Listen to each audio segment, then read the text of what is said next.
Labor Day morning, Coach. Labor Day, huh? Isn't it? That's what people are telling me, but here you and I are laboring.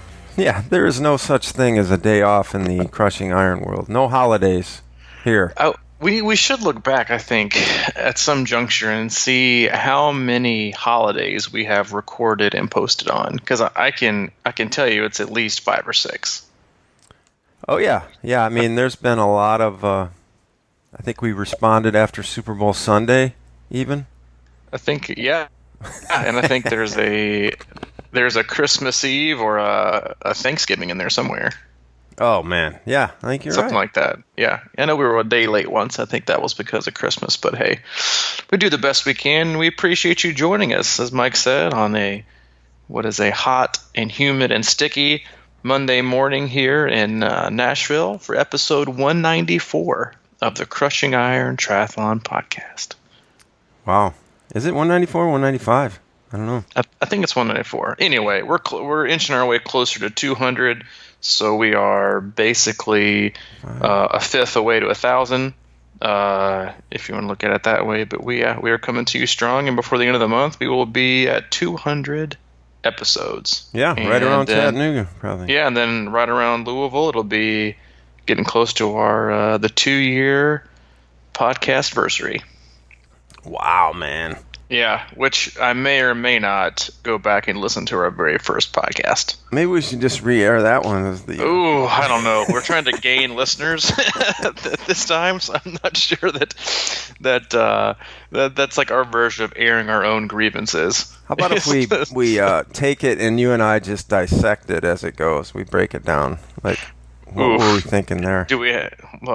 So we'd be a comedy cast. So we'd basically be as horrible it is as watching college football right now when they stop and review and stop and review and stop and stop and stop and. Dude, are you on my bandwagon with that now? And I mean, I'm not. I don't want to say I'm like driving the train or driving the bandwagon, but that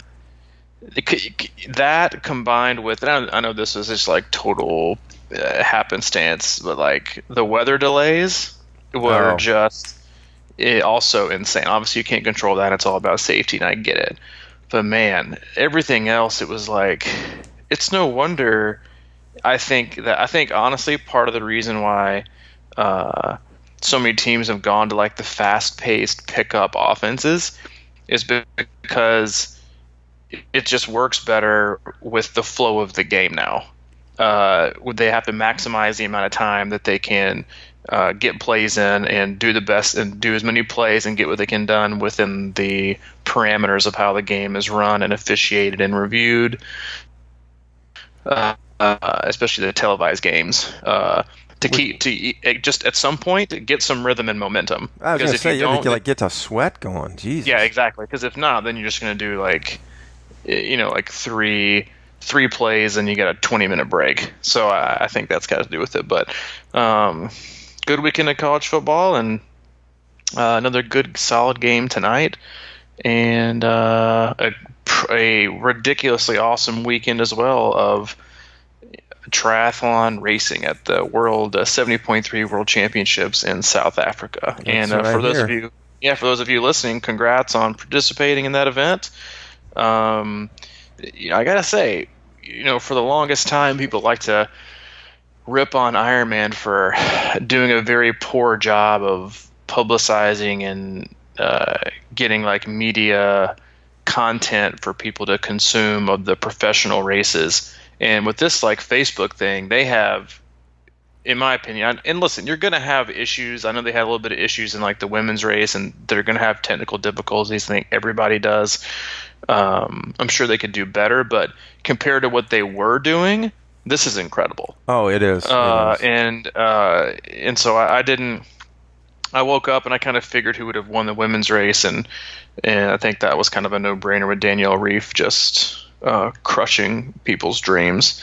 And we'll talk about that in a minute. And then Jan Frodeno, I woke up at I think we got up at 5:10. I just rolled over, picked up the laptop, went to Facebook, and I didn't pick up my phone or anything because I didn't want a spoiler alert, and then got to watch the replay without uninterrupted. Fast forward a little bit because just time constraints. But it was really cool. Hayden like saddled up next to me and watched it and gave his own little commentary about people riding bikes, and but it was fun to watch and talk about a freaking epic duel. He had 3 former Olympians taking the podium, which I think says a lot. And the splits that they were putting down, if I'm participating in Kona, I'm like, all right, well, I'm going to battle for like 2nd, 3rd, 4th, and 5th, because Jan Frodeno just put on an absolute clinic, and watching him run makes me feel like I have the run mechanics of a newborn baby deer. He glides effortlessly.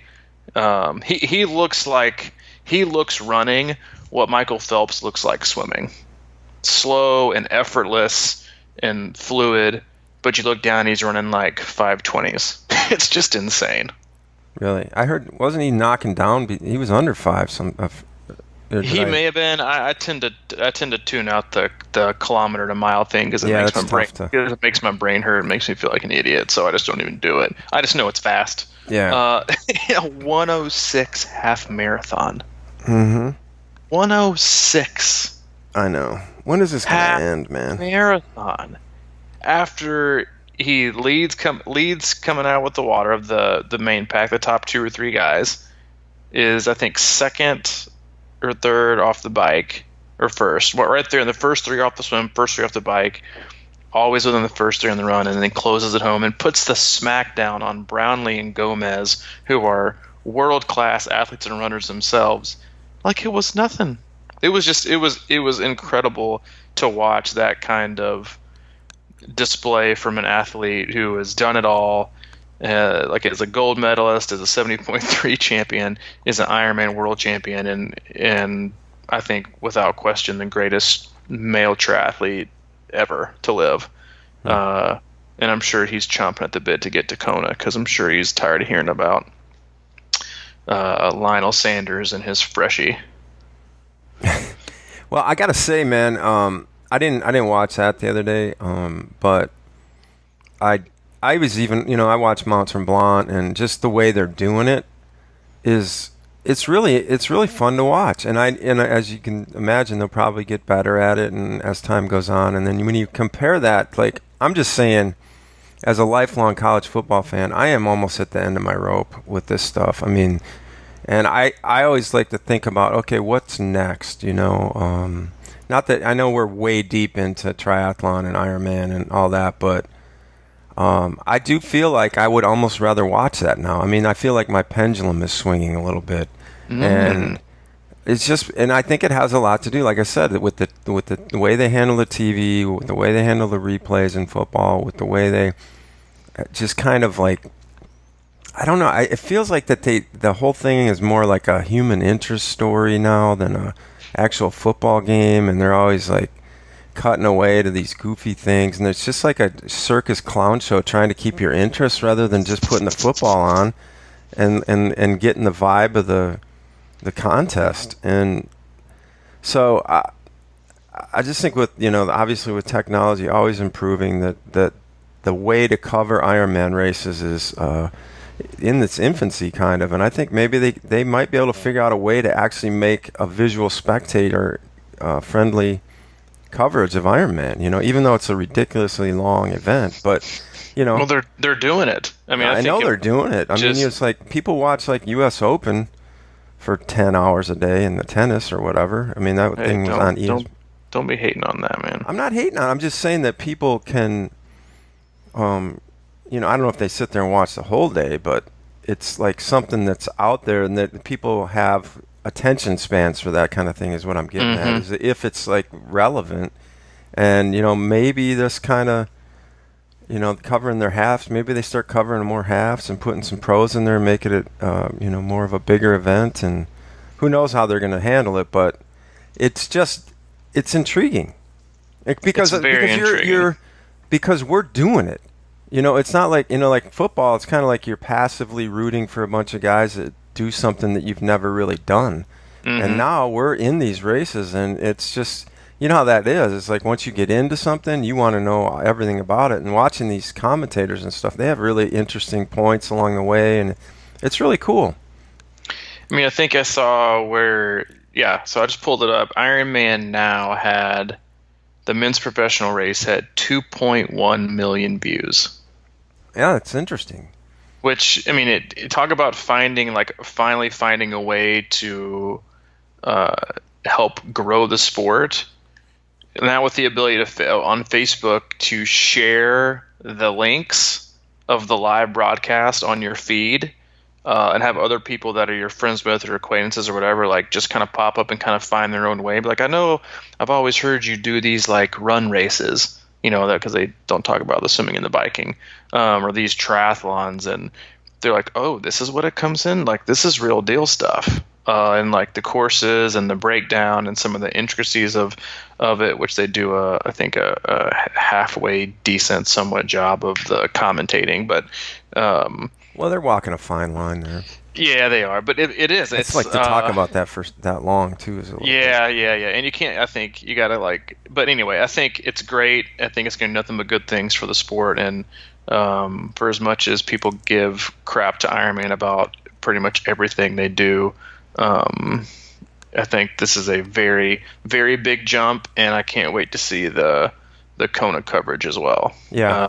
And how they do that, and if it's going to be different or better or anything else. So I'm looking forward to that. What always scares me is like I kind of alluding to it, I think, is that I just hope they don't like completely dumb it down across the board. You know what I mean? Just to try and get a wide audience or something, because that's the thing that I feel like kind of gets to be missing now in sports I used to watch, is the announcers are always trying to drag in people that don't really like it or aren't interested, just by creating these storylines that have nothing to do with the actual event. You know what I mean? Like it's like I'm watching the Badger game the other night, and half the time I feel like they're talking about our defensive linemen doing backflips on the beach and all this stuff. It's like you know who Iron Man needs? Tony Romo. Yeah, something like that. He's a great commentator. I know, man. What? But anyway, I think Michael Lovato does a decent job of it. But I think it's a fine line, because you want to speak to everybody, and at the same time, you also want athletes to know that, like, because I'm actually like, for this instance, like, because it is such a technical sport and there are so many different parts and aspects of it, like, you do have to, if you want to grow the sport, then you do have to make sure that some of the basics are covered with some of the newer athletes that, they may seem like a dumb question, but I would, a lot of athletes might miss it. But yeah, I think it's like you said, it's a fine line that they walk with the commentating and getting too far into it. But I loved watching it, and I think the Kona rebroadcast is great for about 5 minutes, because, listen, I know the special interest stories are what make it all ooey gooey and crying, but I love to watch the pro race. I find the dynamics of the professional race absolutely fascinating, on how people pace themselves, how the swim is done, how people, choose and when to burn their matches, and just how technical of the sport actually is when you get to the professional level.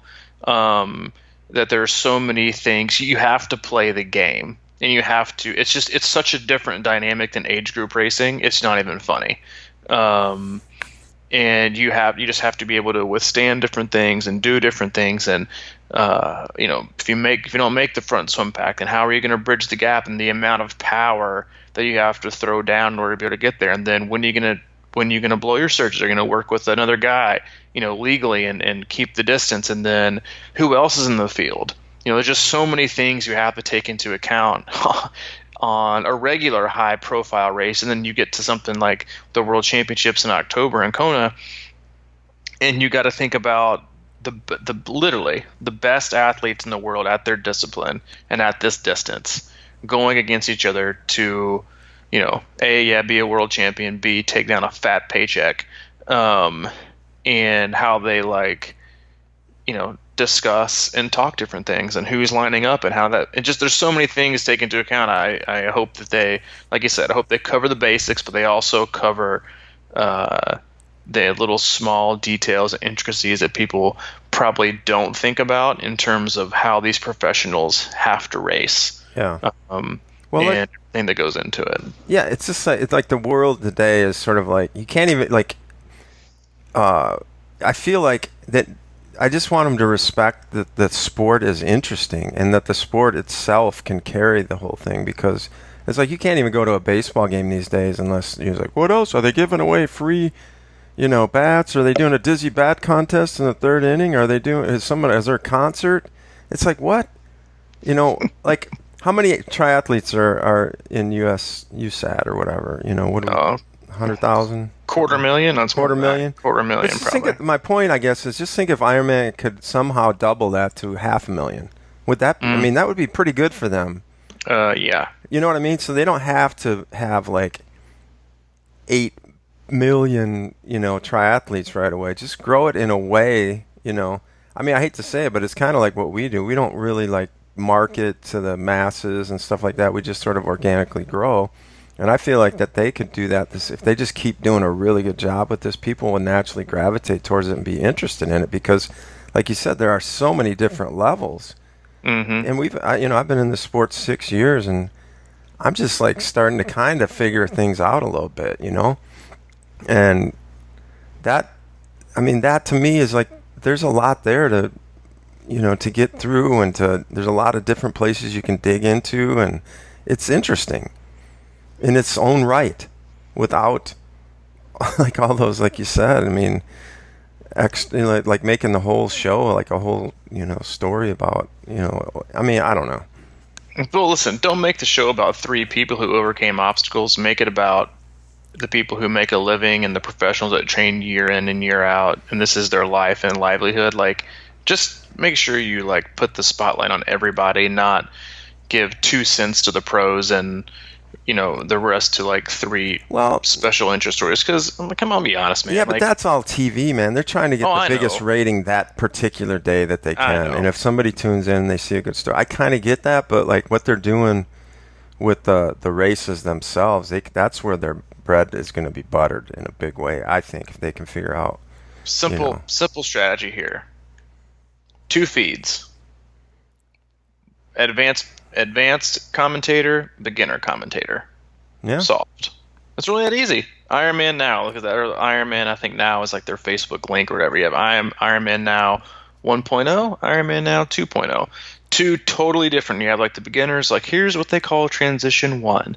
And they come in, they have to do this, they have to do this, they have to do this. And the other one you're talking about much more further in-depth race dynamics and things, like it definitely would have to be like commentators from like current or former professionals or coaches that are just really know what they're talking about, to go like a real dive in. And so I think that that would be a cool idea, but we're not in charge. We'll take one thing at a time, and we appreciate what they're doing right now currently to help grow the sport and to make it more accessible to gravitate towards, and hopefully helps everything else out as well. Yeah, maybe we should set up, do a live, cover one of these races, and we'll just set up like a transition, and we'll do a live day at transition. We don't have any like on the road cameras or anything, but we can just sit there for 8 hours. Yeah, and broadcast. That's all it's taking them now. We'll have a camera shooting into transition. There she goes. There she goes. Let me break down the footsteps. Let's footstep now. Hopefully she has her bag stocked, right? Yeah, exactly. That's right. Because we'll time her. We'll just sit there and time transitions. That's right. Speaking of bags that are packed, are your bags packed for Wisconsin? They are not packed. I will probably do some of that today. It's not going to be a lot of packing. Yeah, I didn't figure it would. You're not taking the bike. You're just taking the essentials, right? Yeah, I'm thinking about my bike though, man. I'm just don't overcommit, man. I know, but I'm not talking about. I was just thinking about bringing my bike because I got a new rack, and then I could bring my trainer, and yeah, I hear what you're saying, but I mean, I'm just like wondering now, like what's going. I mean, I see it's raining up there again today, and I certainly don't want to be out there trying to ride the course the day before. I would just maybe bring my trainer to my parents and ride on the front and back end of that before my long drives, or Yeah. after. Just some kind of thing like that. Yeah, I think. But listen, I think most everyone who's listening to this podcast has gone on a vacation or a business trip with every good intention of getting in some cycling and brought their bike and their indoor trainer and then come home to unload it, having never touched it. Yeah, that's true. So listen, especially when you're packing and doing things, sometimes it's so much easier just to listen. 4 or 5 days I can run and swim. I've been biking a lot. Let's not, pack the bike and do this with all these ill-thought intentions of doing a bike trainer in the basement for an hour with nothing to do. That's a good point. Because I will be doing a ton of walking too. Yeah, so. Dude. So just let's be real about it. And hey, that's a lot less stuff to pack too. But yeah, I guess the big question of the week for a lot of the listeners is the Ironman Wisconsin course, and how the race is going to go off. And I guess I didn't really realize until the last couple of days how much flooding and subsequent damage and water levels that have risen since the majority of the rain came, just because I understand how all the lakes are situated right there with each other. And I saw someone describe it, I think, pretty well, as they have one overflowing bathtub and you're basically just emptying it out into another bathtub and rising that level. And just the balance they're trying to find and how much of the swim start is still underwater in that front street. In that, I think at the moment it's obviously going to be pretty touch and go. I mean, the guest that we wanted to have on this last week was the Ironman Wisconsin race director, but obviously he is in what I would consider crisis mode at the moment, dealing with everything, trying to do his best to make sure that this race will go off with the whole swim, bike, run shebang. And so we'll cross our fingers, but I would got to say right now it's probably touch and go. Mm-hmm. Yeah. Yeah. I've seen a few people post that they've ridden the course, and the bike course seems to be okay, at least as of yesterday. Mm-hmm. I know it's. I just checked, and it looks like it's raining up there today again, and they could have a few days of more rain this week. So I don't know. It is going to be one of those things where you can't sit here and try and predict. It's sort of the same thing about don't worry about stuff you can't control. Race climates and all that sort of thing too far out. But yeah, hopefully they can get it in. Hopefully, it's not too bad up there. I mean, that's one of those things you never really know until you go. But you're hearing stories about people, pretty bad situations. So yeah, it's tough all around. But I would definitely say that for the most part, if you're racing Wisconsin, to focus on the total race and executing your total race. Obviously, like Mike said, you can't control anything at all ever. So the only thing you can control is your approach and your attitude. Everybody's going to have the same race whatsoever. Whether there's a swim or not, you're still competing. You're still trying to do your best. So, like you said, I would definitely go into it, and I wouldn't assume one way or the other. I wouldn't assume you're going to have a swim, and I wouldn't assume that you're not going to have a swim. Because most times when people do that, then it's going to be the opposite of what you assume. And then you're going to be totally unprepared. I would just prepare it mentally and emotionally the same way you've been trying to prepare the last, 2, 3, 4 weeks, and just focus and dial it in and be calm and don't, you're not going to find out probably if the swim is going to go on until the night before. I would imagine they wait to the last minute. So between now and then, it's not going to do you any good to continually check the weather and the updates. And God help anybody who is on the Ironman Wisconsin Facebook page right now. I'm sure it's just pandemonium panic of rumors. But you know what? Nobody's going to figure it out until Saturday. So what's the point? Focus, do your thing. Think about all the things that you can do well. and just follow that instead of, because I get it. Like I remember, I remember the very, because I understand, like, not to the same level of people doing their first Ironman. I understand it's a much bigger deal. Because I get it. Like I get how excited and pumped up especially those that are going for their first. Just thinking about that and just thinking or feeling that anything they could do, any part of it would be diminished. Mm-hmm. Because like all they've been picturing is the whole event. But then I gotta say too, like the part that gives you the biggest chills is the finish, and they're not taking that away from you. If it so happens that it's only a 1 mile swim or a different swim or a 2, whatever it is, you're still gonna get. Listen, you still got your work cut out for you. So it's not that terrible. I remember the very first race I did when I got sober. I think it was like I got out of treatment in like February, and then 12 weeks later I got my bike, and then I think I had like 6 weeks of training, and we went down to Florida, and I was going to do a sprint. This is when Gulf Coast wasn't run by Ironman. They also had a sprint, and so I hopped in the morning of, they canceled the swim. And I was like, you gotta be kidding me. Like, easily my favorite and obviously easily my strength. And I was like, oh, what an absolute bummer. But then obviously did it anyway and had a good time. But so I get that, you get so excited around what the full is and everything like that. So I get it that it could be definitely a letdown, but don't let that small blip and that small letdown and hiccup also affect the rest of your race, because a lot of people will do that, and we talk about this all the time in different aspects of training and racing, and the mental approach and the focus that it takes to just be dialed in. And if the swim gets canceled, and all of a sudden you're not as mentally into it, you're not as emotionally invested, you're not taking your warm up as seriously, or your nutrition as seriously. It's like, it doesn't even count now. Mm-hmm. Like in that mindset, and you'll hear all like the naysay, it doesn't even count. It doesn't even count. Listen, let me tell you right now, if let's say worst case scenario happens, they cancel the swim at Wisconsin, and you still got to do the whole bike ride, and you still got to do the whole run. That course is tough enough to where I wouldn't let anybody discount or give you and your effort any kind of disservice that you didn't do the full Ironman, whatever. And we could get into,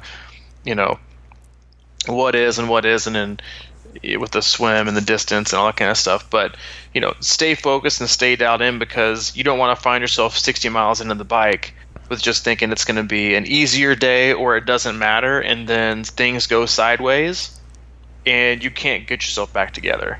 And because you've already just kind of written the day off as just kind of like not as important as it is. Because if you have that mindset, you're basically saying that the race director is going to tell me how important my day is, not me. But the truth is that you have the ability, and it's your opportunity to take your attitude, and you can decide how important is today going to be to me. And it doesn't get, I don't think, taken away because of any kind of a swim. Yeah, it gets to be almost cliche, but like we talk about the people who have trained all this time to do this race, and how you're basically an Ironman before you even do the race, because really the effort that you've put into it is really the important part. And like how you say walking, or the race is just like graduation day. It's like you've done all the work. Mm-hmm. I mean, so technically in that regard, you're definitely an Ironman, because you it's like, that's just showing out, that's just like that's the gravy part. But it is still difficult, man. I totally get it, especially somebody doing their first. But it's like,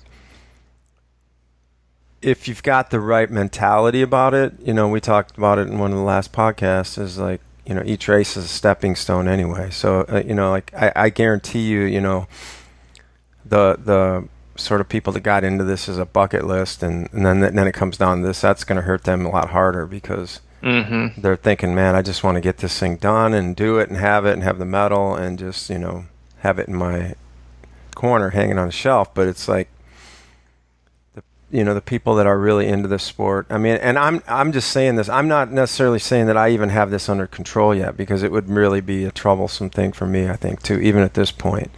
But the reality is, it should be about what this sport does to you and how it makes you feel and how it, can help make you a better person. And it's not always easy to kind of keep that in mind, It's and I'm sure if there's a lot of people who have been there, but again, it doesn't discount like you said, if it does happen, and we'll move on because I'm just probably making people more nervous, but it's like everybody has a story behind each medal that they look at, and they each tell a story, and some of them are good, some of them are bad, but just get across the finish line and do the best you can.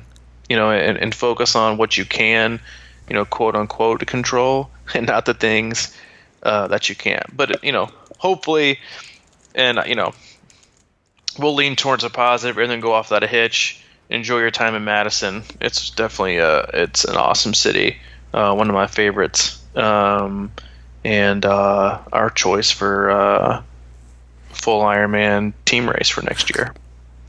Yeah, that's just it, man. I think it's going to happen.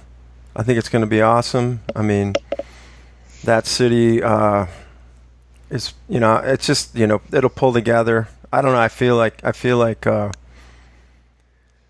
growing up there, there's a lot of people that are probably out there helping each other, just like what happened here in the flood in Nashville a long time ago. And I think people come together, and I think that place is like wants to celebrate. So I think that they will be there, and they will support the race as well, and they'll just they just sort of look for the good and stuff like that. So I'm optimistic. I just think somehow, some way, it's going to happen, and everybody's going to be feeling good about it. Yeah, much more likely to happen than not happen. So stay focused, enjoy yourself, taper hard, hop on some Netflix or some Amazon Prime. If you haven't started watching Ozark, you should. Mike Charlie gives that 6 stars. Yeah, I couldn't find the 6-star button. Out of 5. Yeah, I figured you would have. So if you're looking for a new one, it is Mike Charlie certified. It's unbelievable, man. The twists and turns in that thing, just really well done, I think. Yeah. And hey, take it from Ozark is on Netflix, right? Yeah, it's on Netflix. Yeah, I mean, take it from a guy who's got a documentary on Netflix. Yeah. If it means more to you. Oh yeah. Speaking of which, if you haven't seen it, I have a documentary on Netflix called Saving Banksy. It's about I was part of it. It's not just mine, but I was basically made that film in my house. So it's about the commerce of street art and graffiti and stealing and art and all kinds of stuff like that. A lot of high reviews on that. But anyway, that's out there. Quickly, I wanted to talk about something real quick about my run yesterday, if that's cool. Yeah, man. I just, had a double, one of your legendary double runs, 45 minutes easy in the morning. And then I had to go back out and hit an hour and a half to make 2:15 on the day, and it was obviously pretty hot here, but yeah, the breakdown is 30-minute warm-up, 35 minutes of kind of getting into zone 3, and then finally, ending up in zone 4. And I think I went out a little bit hard on that interval section or tempo section. We had that discussion a while ago, but so I started crumbling at about I guess maybe 15, 20 minutes into that 35-minute section. I started feeling like it's been a while too since I've felt sort of that Ironman feeling, like how you feel when you run. Oh yeah. So, and right about that same time, my music died, and I probably had about 3.5, 4 miles left, and so I was like, okay. So I couldn't pick. I think I started more in zone 4, and then I kind of dipped into zone 3, but but I took the one thing I tried to do was I came up with this new, I don't know if it's new, it was new to me, but I called it race pain pace. And so I started feeling my hips and, the IT band and my ankles a little bit towards, I've been running a lot lately, for me anyway. And so I started feeling that. So that whole end of that run was basically how to settle into a place that seemed manageable. And it was a really interesting experiment in a way. I mean, I think because you can't, unless you've been there towards the end of an Ironman, you can't really replicate that pace, Yeah, you can't. Or it's not the pace, it's the or the feeling. I'm sorry. Yeah, like that's one of the main. It's funny you brought that up because I was thinking about that on my walk with Hayden earlier. I don't know why I was thinking about it, but that's how my brain works. I was thinking about when these, I have a lot of athletes do like these longer runs, but it's faster running either in the middle or at the end, and a lot of it, for the athlete, it's not so you can always, like, you're not always going to be able to negative split. You're just not. But it's also about getting the feeling and being patient with the pacing, and then knowing when the pain is going to come, you're going to have to lift your effort to keep the pace. And like you said, like there's on these long runs, and when it's humid and your legs are tired and you've been running and you want me to run harder at the end? Yeah, I do. But it's also because it gets your mind wrapped around what it's going to take for me to tolerate the pain, to keep moving the needle, because it teaches you oftentimes, it does make you fitter, absolutely, but oftentimes what it also does is it teaches people that they can keep going and they can keep going harder, and then it gets you like, this is what it's going to feel like. I'm going to have to give it everything I have just to hold pace instead of just giving in and throwing in the towel to a 17-minute walk pace. Mm-hmm.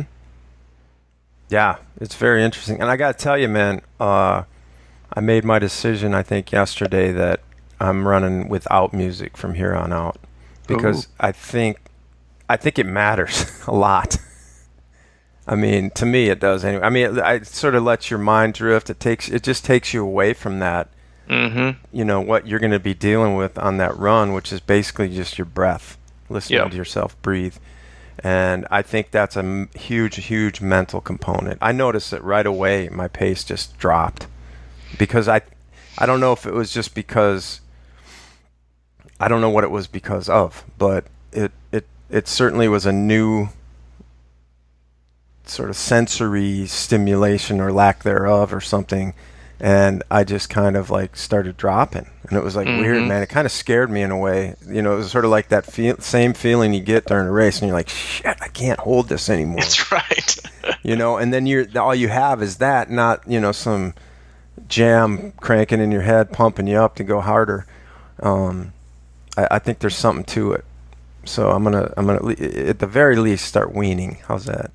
I think it's a good idea. I have been off. I used to be music all the time, and I don't know the last time I listened to music when I ran. Really? I think it's good, man, because I think you can find that meditational place if you practice it.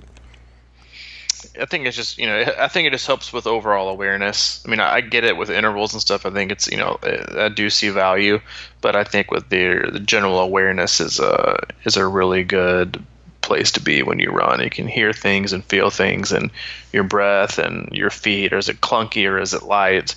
Is your breath, is it heavy or is it not? And then try to calm it down and breathing through your nose or through your mouth, and just all kinds of stuff. And so I think that I think there's a huge benefit of that. But yeah, I mean, if you're one of those athletes that just always has, and listen, there's definitely places for long runs that are just long, with strict zone 1, zone 2 work, but just like long rides, I would say most athletes probably treat their long rides like the softest pedal imaginable for 5 hours. And that's another reason why, just like with long runs, I like to include hard efforts in these long rides. Because yes, the point is to be able to the point is to be able to go farther and longer, but the point is also to be able to cover that distance and go farther within that duration. So don't give up one for not the other.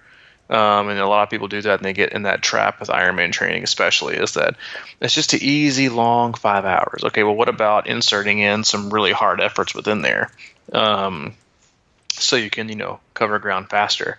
The same thing with the runs. It's, negative splits or descending paces or finishing off runs with hard efforts. Not only does it, like you said, give you good experience for your mind, to what it's going to take and to go into that at the end of the run, but it also, I think, can just really, really give you and give any athlete a ton of confidence that they can actually lift the pace if they go for it instead of giving in to the pain that's associated with the pace. I think most athletes would find that they can do and go a lot faster and or harder. Is it going to hurt more? Absolutely.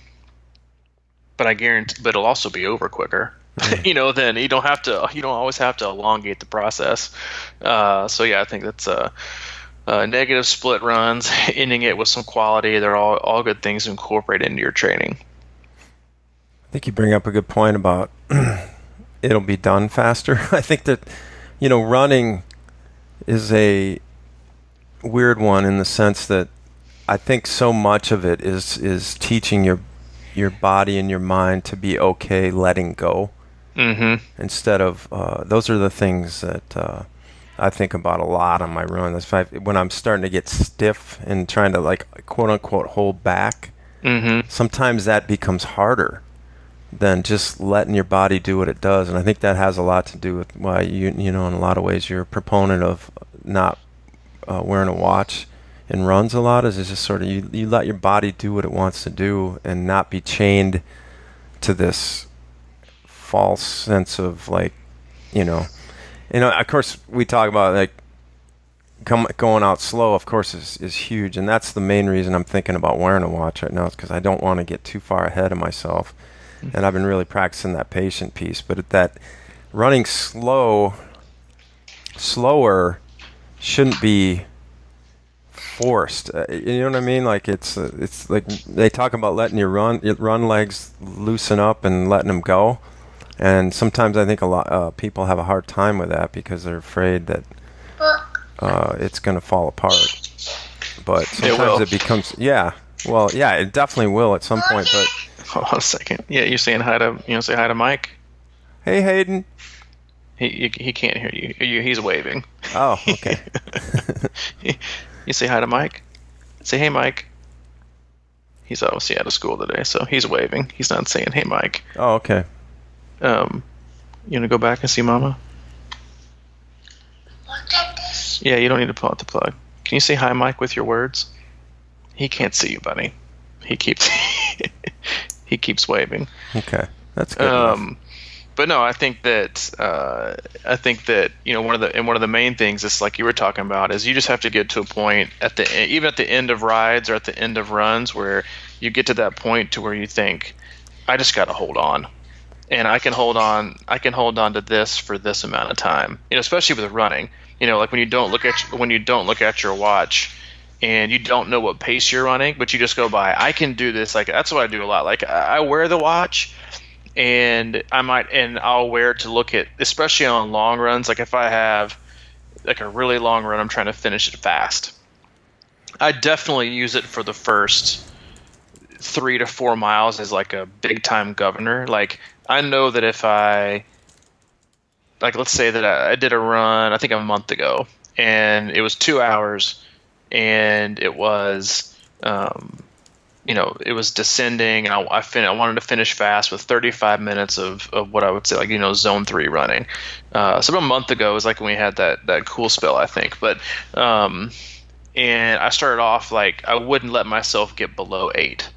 Even though I felt really good. I didn't want to use my feel goods for the first 3 miles because I knew I was going to need them as the miles clicked up and the time went and the temperature got hotter. And then I just went by feel and kind of stayed in like a 740 to 750 zone. And then when it got time to hit the lap button to go for my kind of harder zone 3 effort to finish off the run, I switched screens and just went to time because I wanted just my body to tell me how good it felt or how bad it felt, but I wasn't gonna know until I got done. Because I might, because we do this all the time. We go into workouts thinking, I'm going to crush this. And then your body responds by crushing your soul because it just doesn't have it, or vice versa. You don't think you got it, and so you hold back. And so I was like, I'm just going to let, as usual, and I try to let my body tell me how good it feels and how good it's going to do today. Yeah, that's the thing. Like, adaptation still occurs. Like, there's just quick side note. There's like this huge like misconception from sometimes I have to explain this to my athletes is that like you're not always going to beat your numbers, but just because you don't beat your numbers doesn't mean your body isn't adapting. It still responds and the demand and the load is still there. And so I switched screens total time, and then I got to like the 20 to 25 minute mark, and I remember saying, all right, I'm just going to push it to where I got 10 minutes left. I know that I'm going to push it to a point to where I can say I can only hold this effort for probably the next 10 minutes. Realistically, it's probably the next 8. And then I'm just going to have to just hold on. And I did it and finished out what I would probably say is much stronger than I would have done if I had been looking at my watch. I would have reined it in like, that's way too fast today. Like, well, apparently not. Because apparently your body is saying, throw it down, and so there's just a lot to be said for doing that, and then not looking at your watch and listening to your body and focusing on that, and just being, like you said, it's hard to do that if you're listening to music too, because you get caught up and you get distracted, and you just got to be in the moment and pay attention, because listen, 1 mile too fast can lead to the 5 miles of way slower than you ever wanted. Versus just listening, and you just get caught, versus listening to your body and paying attention all the time, because listen, especially over the course of a 70.3 or full, mistakes can happen everywhere, from the time you get in the water to the swim to the time you cross the finish line. You have to be mentally, that's why I fully believe Ironman and 7.3 racing is more mentally and emotionally taxing than physically, because you should be at least paying attention the whole time, because like I just said, and you see this for people all the time. We'll see it at every race we go to for the rest of the year, and I'm sure there'll be plenty of people on this podcast that do it, and probably even athletes that I coach that do it, that are going to ruin their race in the first 3 miles. They go out way too hot, way too hot. And listen, I'm sure there is. I could probably look it up or probably create one of my own. There is a direct correlation between what your first 3 miles look like and your last 3 miles. And if there's the wider the gap, the worse the run.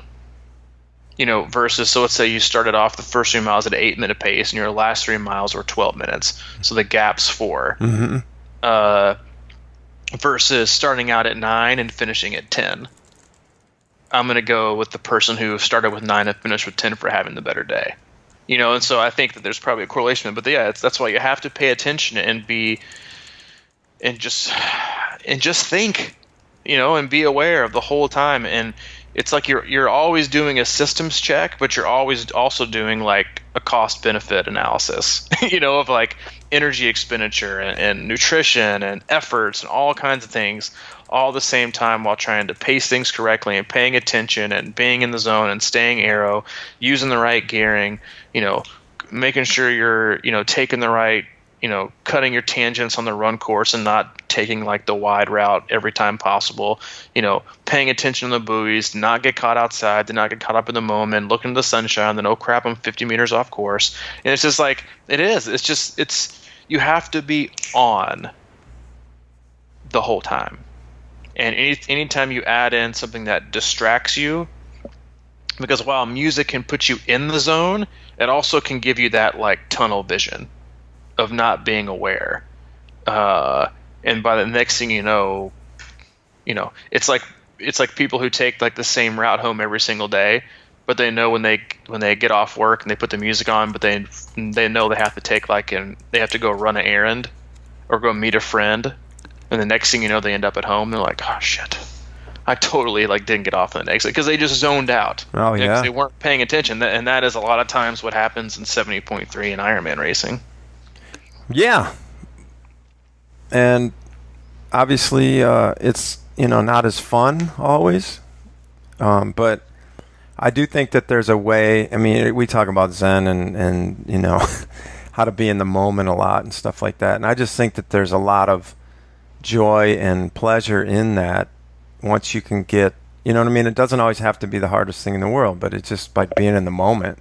Mm-hmm. And you're right. I mean, like you can just be running with some music. If you hit a good block of music that you love that fires you up, you can run like 2 miles and not even remember what the heck you just did. Exactly. But if you're trying to execute a race and not lose sight of where you're going and how you feel and stuff like that, I think it's it's pretty important to kind of practice that, and that's sort of where absolutely. I'm at. Yep, absolutely. It's just another layer, man. Another layer of the cake. Another layer of no fun. Take the fun out of your headsets, man. Hey, there's nothing more fun than being. Listen to your feet. Seriously. Dude, I mentioned this in my thing yesterday. I was running about a week ago. Forgot to tell you.